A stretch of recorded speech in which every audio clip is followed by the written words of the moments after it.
الله أكبر. الحمد لله رب العالمين الرحمن الرحيم مالك يوم الدين إياك نعبد وإياك نستعين اهدنا الصراط المستقيم صراط الذين أنعمت عليهم غير المغضوب عليهم ولا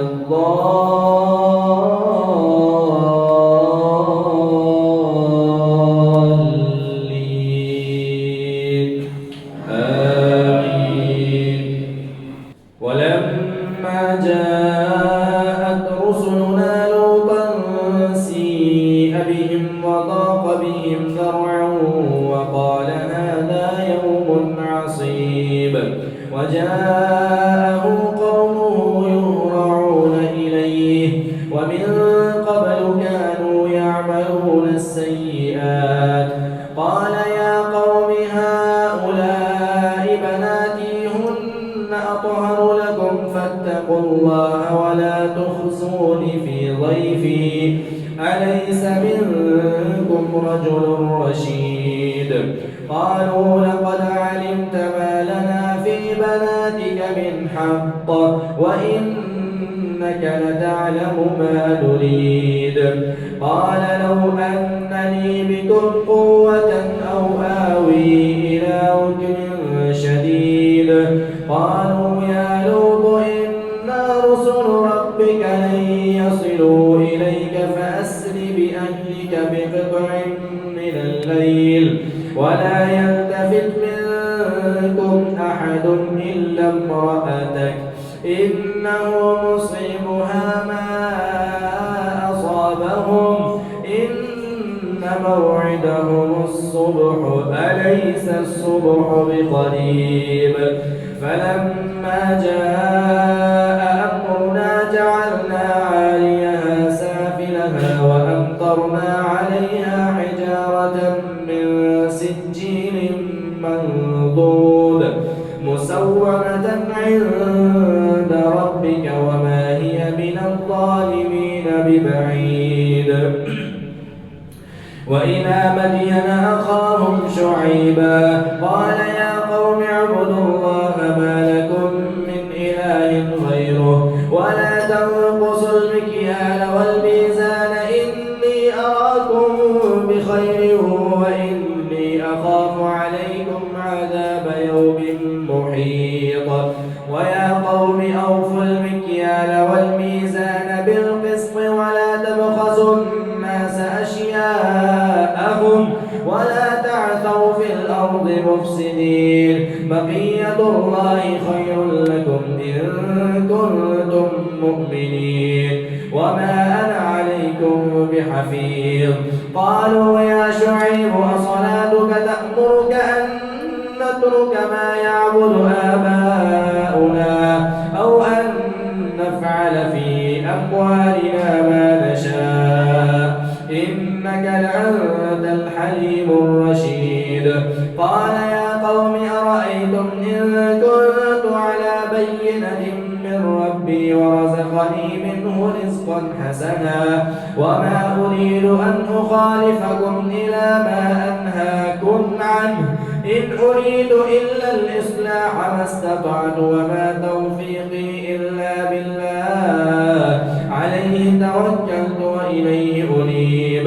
ويا قوم لا يجرمنكم شقاقي أن يصيبكم مثل ما أصاب قوم نوح أو قوم هود أو قوم صالح وما قوم لوط منكم ببعيد واستغفروا ربكم ثم توبوا إليه إن ربي رحيم ودود قالوا يا شعيب ما نفقه كثيرا مما تقول وإنا لنراك فينا ضعيفا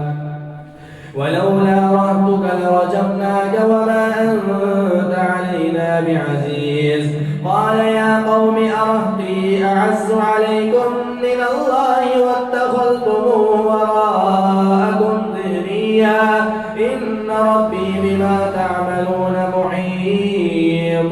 ويا قوم اعملوا على مكانتكم إني عامل سوف تعلمون من يأتيه عذاب يخزيه ومن هو كاذب وارتقبوا إني معكم رقيب. ولما جاء أمرنا نجينا شعيبا والذين آمنوا معه برحمة منا وأخذت الذين ظلموا الصيحة فأصبحوا في ديارهم جاثمين كأن لم يغنوا فيها ألا بعدا لمدين كما بعدت ثمود. ولقد أرسلنا موسى بآياتنا إلى فرعون وملئه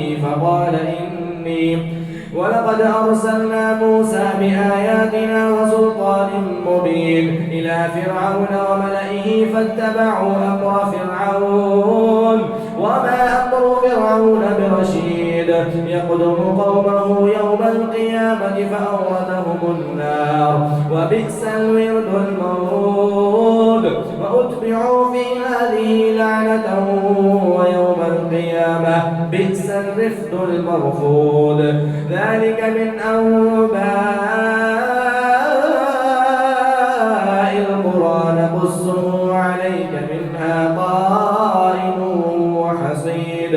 وما ظلمناهم ولكن ظلموا أنفسهم فما أغنت عنهم آلهتهم التي يدعون من دون الله من شيء لما جاء أمر ربك وما زادوهم غير تتبيب. وكذلك أخذ ربك إذا أخذ القرى وهي ظالمة إن أخذه أليم شديد. إن في ذلك لآية لمن خاف عذاب الآخرة ذلك يوم مجموع له الناس وذلك يوم مشهود وما نؤخره إلا لأجل معدود. يوم يأتي لا تكلم نفس إلا بإذنه فمنهم شقي وسعيد. فأما الذين شقوا ففي النار لهم فيها زفير وشهيق خالدين فيها ما دامت السماوات والأرض إلا ما شاء ربك إن ربك فعال لما يريد. وأما الذين سعدوا ففي الجنة خالدين فيها ما دامت السماوات والأرض إلا ما شاء ربك عطاء غير مجذوذ. فلا تك في مرية مما يعبد هؤلاء ما يعبدون إلا كما يعبد آباؤهم من قبل وإنا لموفوهم نصيبهم غير منقوص. ولقد آتينا موسى الكتاب فاختلف فيه ولولا كلمة سبقت من ربك لقضي بينهم وإنهم لفي شك منه مريب. وإن كلا لما ليوفينهم ربك أعمالهم إنه بما يعملون خبير. فاستقم كما أمرت ومن تاب معك ولا تطغوا إنه بما تعملون بصير. ولا تركنوا إلى الذين ظلموا فتمسكم النار وما لكم من دون الله من أولياء ثم لا تنصرون. وأقم الصلاة طرفي النهار وزلفا من الليل إن الحسنات يذهبن السيئات ذلك ذكرى للذاكرين. واصبر فإن الله لا يضيع أجر المحسنين. فلولا كان من القرون من قبلكم أولو بقية ينهون عن الفساد في الأرض إلا قليلا ممن أنجينا منهم واتبع الذين ظلموا ما أتركوا فيه وكانوا مجرمين. وما كان ربك ليهلك القرى بظلم وأهلها مصلحون. ولو شاء ربك لجعل الناس أمة واحدة ولا يزالون مختلفين مختلفين إلا من رحم ربك ولذلك خلقهم وتمت كلمة ربك لأملأن جهنم من الجنة والناس أجمعين وكلا نقص عليك من أنباء الرسل ما نثبت به فؤادك وجاءك في هذه الحق وموعظة وذكرى للمؤمنين وقل للذين لا يؤمنون اعملوا على مكانتكم إنا عاملون ولله غيب السماوات والأرض وإليه يرجع الأمر كله فاعبده وتوكل عليه وما ربك بغافل عما تعملون بسم الله الرحمن الرحيم ألف لام را تلك آيات الكتاب المبين إنا أنزلناه قرآنا عربيا لعلكم تعقلون نحن نقص عليك أحسن القصص بما أوحينا إليك هذا القرآن وإن كنت من قبله لمن الغافلين إذ قال يوسف لأبيه يا أبت إني رأيت 11 كوكبا والشمس والقمر رأيتهم لي ساجدين قال يا بني لا تقصص رؤياك على إخوتك فيكيدوا لك كيدا إن الشيطان للإنسان عدو مبين وكذلك يجتبيك ربك ويعلمك من تأويل الأحاديث ويتم نعمته عليك وعلى آل يعقوب كما أتمها على أبويك من قبل إبراهيم وإسحاق إن ربك عليم حكيم لقد كان في يوسف وإخوته آيات للسائلين إذ قالوا ليوسف وأخوه أحب إلى أبينا منا ونحن عصبة إن أبانا لفي ضلال مبين اقتلوا يوسف أو اطرحوه أرضا يخل لكم وجه أبيكم وتكونوا من بعده قوما صالحين قال قائل منهم لا تقتلوا يوسف وألقوه في غيابة الجب يلتقطه بعض السيارة إن كنتم فاعلين قالوا يا أبانا ما لك لا تأمنا على يوسف وإنا له لناصحون أرسله معنا غدا يرتع ويلعب وإنا له لحافظون قال إني ليحزنني أن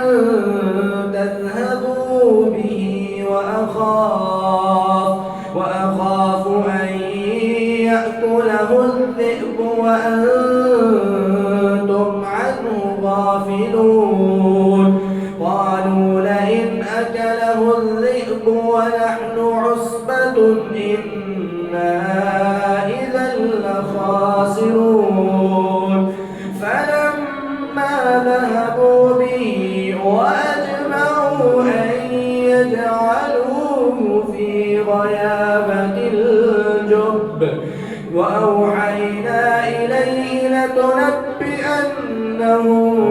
أمرهم هذا وهم لا يشعرون وجاءوا أباهم عشاء يبكون قالوا يا أبانا إنا ذهبنا نستبق وتركنا يوسف عند متاعنا فأكله الذئب وما أنت بمؤمن لنا ولو كنا صادقين وجاءوا على قميصه بدم كذب قال بل سولت لكم أنفسكم أمرا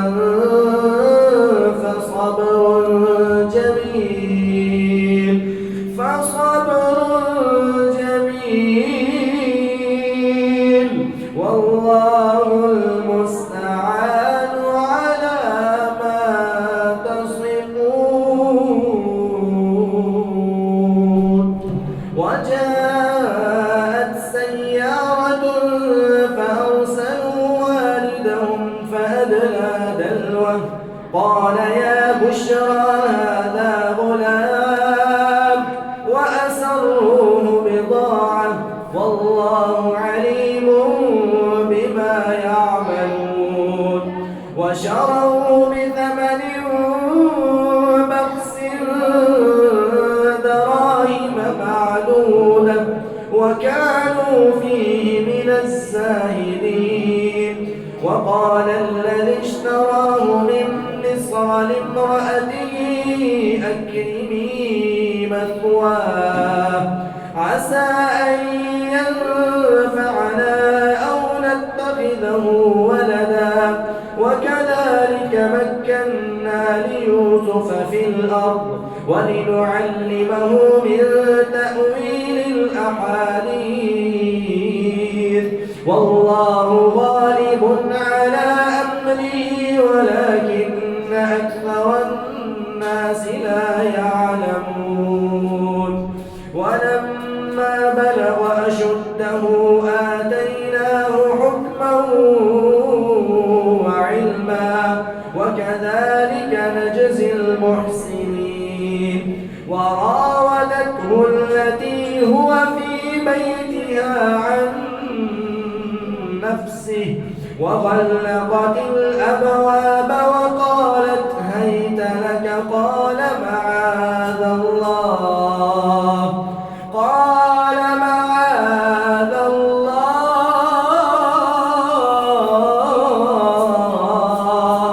إنه ربي أحسن مثواي إنه لا يفلح الظالمون ولقد همت به وهم بها لولا رأى برهان ربه كذلك لنصرف عنه السوء والفحشاء إنه من عبادنا المخلصين واستبق الباب وقدت قميصه من دبر وألف يا سيدها لدى الباب قالت ما جزاء من أراد بأهلك سوءا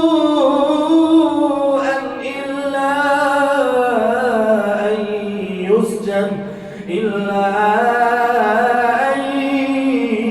يسجن أو عذاب أليم قال هي راودتني عن نفسي وشهد شاهد من أهلها إن كان قميصه قد من قبل فصدقت وهو من الكاذبين وإن كان قميصه قد من دبر فكذبت وهو من الصادقين فلما رأى قميصه قد من دبر قال إنه من كيدكن إن كيدكن عظيم يوسف أعرض عن هذا واستغفري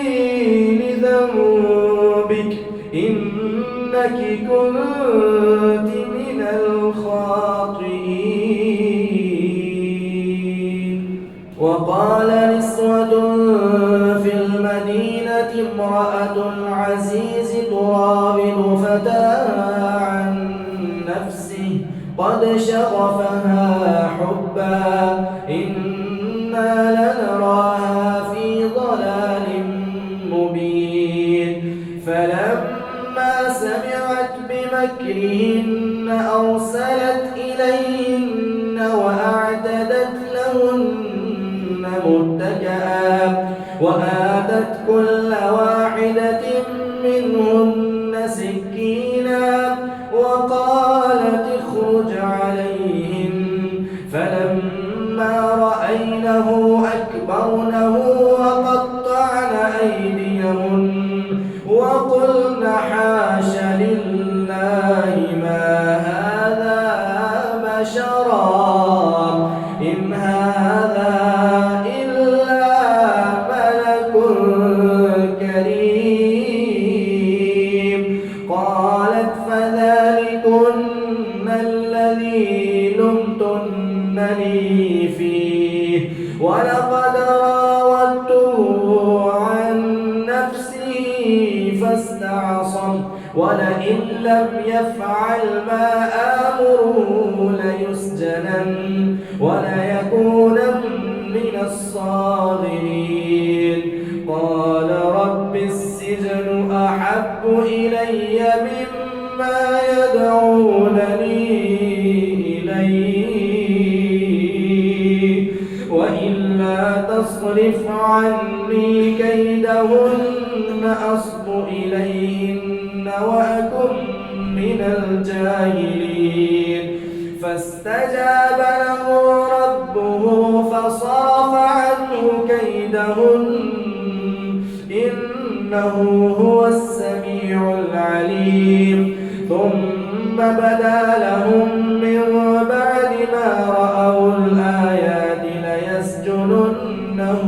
حتى حين. ودخل معه السجن فتيان قال أحدهما إني أراني أعصر خمرا وقال الآخر إني أراني أحمل فوق رأسي خبزا تأكل الطير منه نبئنا بتأويله إنا نراك من المحسنين. قال لا يأتيكما طعام ترزقانه إلا نبأتكما بتأويله قبل أن يأتيكما ذلكما مما علمني ربي إني تركت ملة قوم لا يؤمنون بالله وهم بالآخرة هم كافرون واتبعت ملة آبائي إبراهيم وإسحاق ويعقوب ما كان لنا أن نشرك بالله من شيء ذلك من فضل الله علينا ذلك من فضل الله علينا وعلى الناس ولكن أكثر الناس لا يشكرون. الحمد لله الذي هدانا يا صاحبي السجن أأرباب متفرقون خير أم الله الواحد القهار ما تعبدون من دونه إلا أسماء سميتموها أنتم وآباؤكم ما أنزل الله بها من سلطان إن الحكم إلا لله أمر ألا تعبدوا إلا إياه ذلك الدين القيم ولكن أكثر الناس لا يعلمون يا صاحبي السجن أما أحدكما فيسقي ربه خمرا وأما الآخر فيصلب فتأكل الطير من رأسه قضي الأمر الذي فيه تستفتيان وقال للذي ظن أنه ناج منه اذكرني عند ربك فأنساه الشيطان ذكر ربه فلبث في السجن بضع سنين وقال الملك إني أرى 7 بقرات سمان يأكلهن 7 عجاف و7 سنبلات خضر وأخر يابسات يا أيها الملأ أفتوني في رؤياي إن كنتم للرؤيا تعبرون قالوا أضغاث أحلام وما نحن بتأويل الأحلام بعالمين وقال الذي نجا منهما وادكر بعد أمة أنا أنبئكم بتأويله فأرسلون يوسف أيها الصديق أفتنا في 7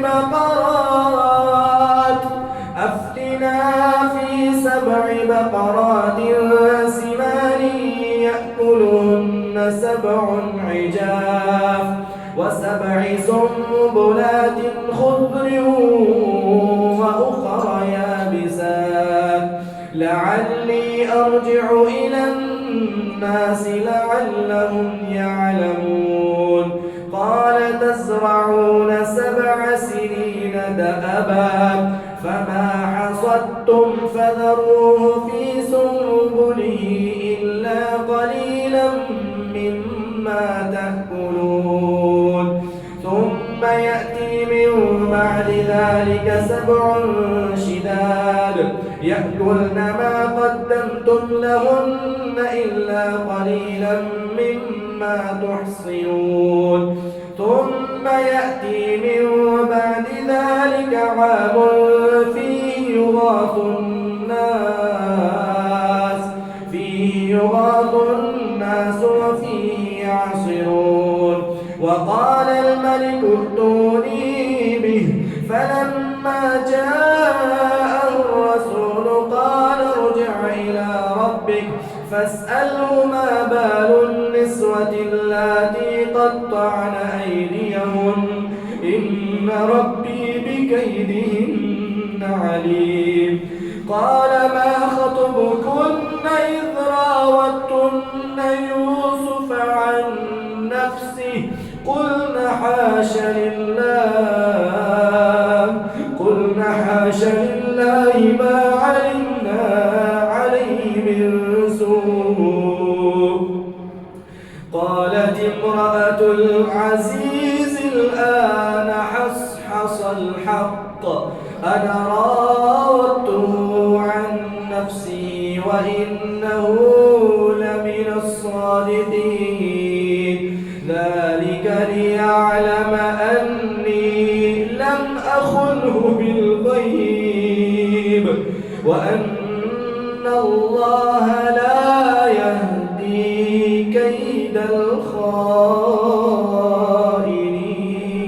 الخائنين وما أبرئ نفسي إن النفس لأمارة بالسوء إلا ما رحم ربي إن ربي غفور رحيم وقال الملك ائتوني به أستخلصه لنفسي فلما كلمه قال إنك اليوم لدينا مكين أمين قال اجعلني على خزائن الأرض إني حفيظ عليم وكذلك مكنا ليوسف في الأرض يتبوأ منها حيث يشاء نصيب برحمتنا من نشاء ولا نضيع أجر المحسنين ولأجر الآخرة خير للذين آمنوا وكانوا يتقون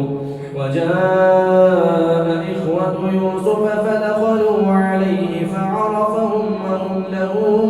منكرون ولما جهزهم بجهازهم قال ائتوني بأخ لكم من أبيكم ألا ترون أني أوفي الكيل وأنا خير المنزلين فإن لم تأتوني به فلا كيل لكم عندي ولا تقربون قالوا سنراود عنه أباه وإنا لفاعلون وقال لفتيانه اجعلوا بضاعتهم في رحالهم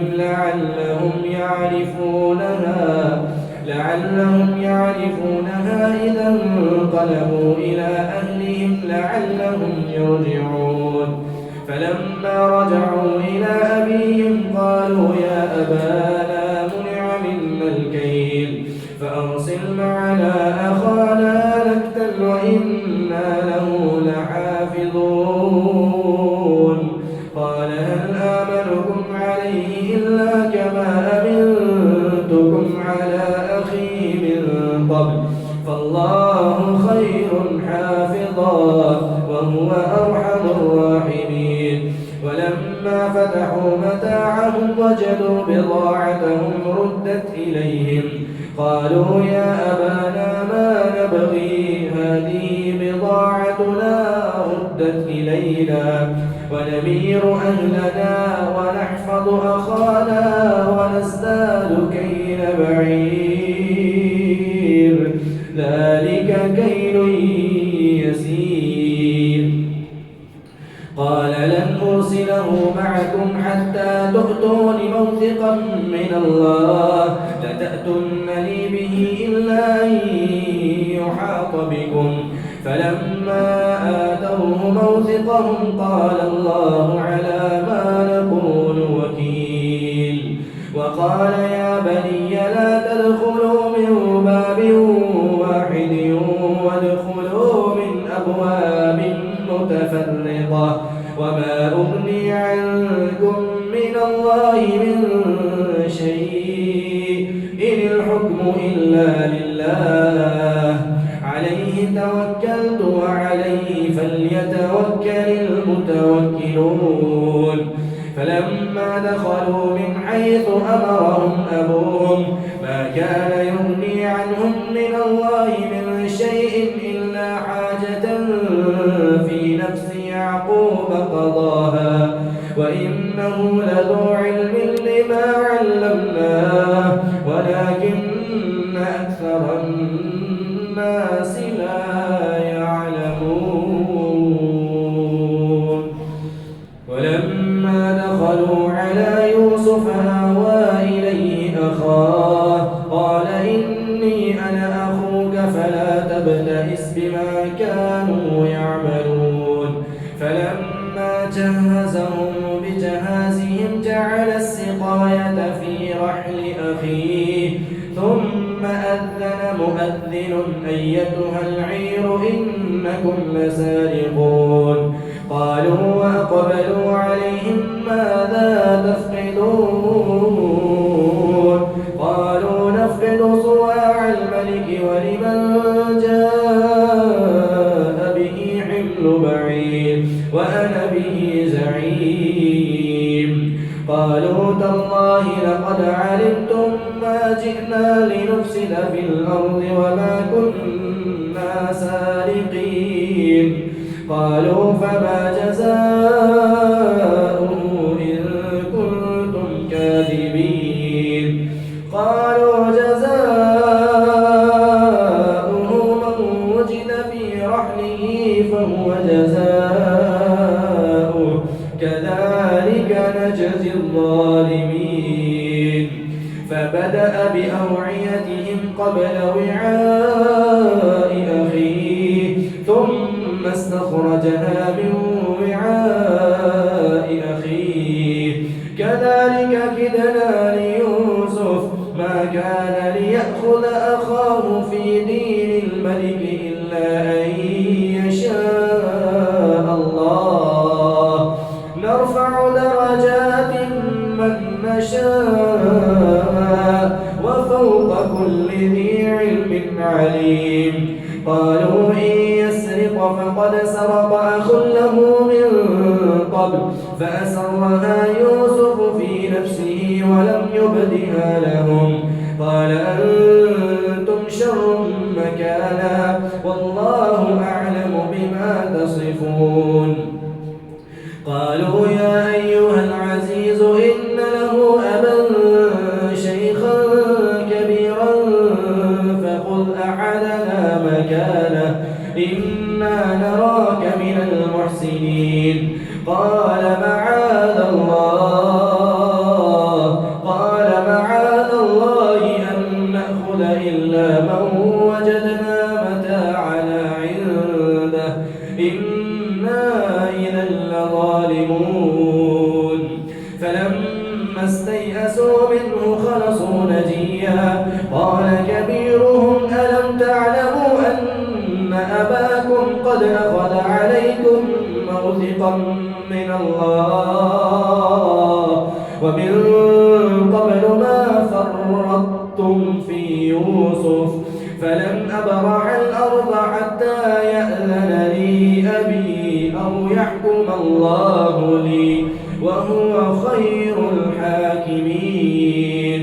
ارجعوا إلى أبيكم فقولوا يا أبانا إن ابنك سرق وما شهدنا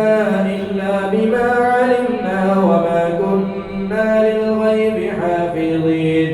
واسأل القرية التي كنا فيها والعير التي أقبلنا فيها وإنا لصادقون.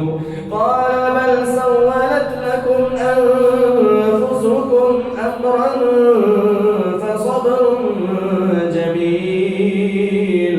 فصبر جميل عسى الله أن يأتيني بهم جميعا إنه هو العليم الحكيم. وتولى عنهم وقال يا أسفا على يوسف وابيضت عيناه من الحزن فهو كظيم. قالوا تالله تفتأ تذكر يوسف حتى تكون حرضا أو تكون من الهالكين. قال إنما أشكو بثي وحزني إلى الله وأعلم من الله ما لا تعلمون. يا بني اذهبوا فتحسسوا من يوسف وأخيه ولا تيأسوا من روح الله إنه لا ييأس من روح الله إلا القوم الكافرون.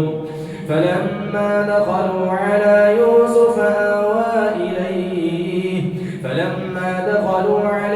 قالوا يا أيها العزيز مسنا وأهلنا الضر وجئنا ببضاعة مزجاة فأوف لنا الكيل وتصدق علينا إن الله يجزي المتصدقين. قال هل علمتم ما فعلتم بيوسف وأخيه إذ أنتم جاهلون قالوا أئنك لأنت يوسف قال أنا يوسف وهذا أخي قد من الله علينا إنه من يتق ويصبر فإن الله لا يضيع أجر المحسنين قالوا تالله لقد آثرك الله علينا وإن كنا لخاطئين قال لا تثريب عليكم اليوم يغفر الله لكم وهو أرحم الراحمين اذهبوا بقميصي هذا فألقوه على وجه أبي يأت بصيرا وأتوني بأهلكم أجمعين ولما فصلت العير قال أبوهم إني لأجد ريح يوسف لولا أن تفندون قالوا تالله إنك لفي ضلالك القديم فلما أن جاء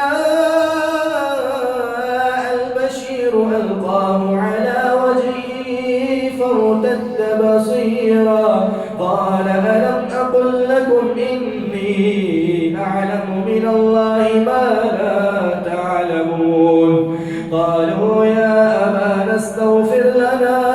ذنوبنا إنا كنا خاطئين قال سوف أستغفر لكم ربي إنه هو الغفور الرحيم ولما دخلوا على يوسف آوى إليه أبويه وقال ادخلوا مصر إن شاء الله آمنين ورفع أبويه على العرش وخروا له سجدا وقال يا أبت هذا تأويل رؤياي من قبل قد جعلها ربي حقا وقد أحسن بي إذ أخرجني من السجن وجاء بكم من البدو من بعد أن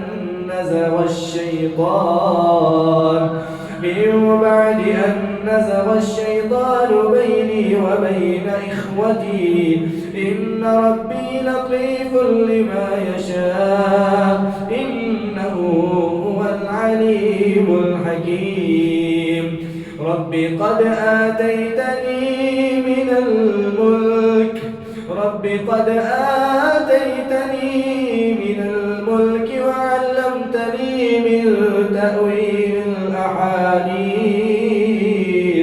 وعلمتني من تأويل الأحاديث فاطر السماوات والأرض أنت ولي في الدنيا والآخرة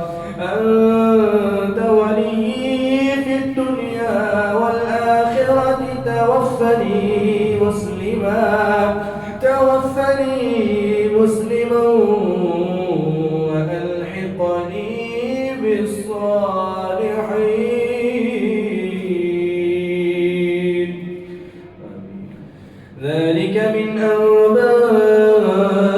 الغيب نوحيه إليك وما كنت لديهم إذ أجمعوا أمرهم وهم يمكرون وما أكثر الناس ولو حرصت بمؤمنين وما تسألهم عليه من أجر إن هو إلا ذكر للعالمين وكأي من آية في السماوات والأرض يمرون عليها وهم عنها معرضون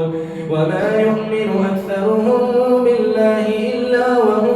مشركون أفأمنوا أن تأتيهم غاشية من عذاب الله أو تأتيهم الساعة بغتة وهم لا يشعرون قل هذه سبيلي أدعو إلى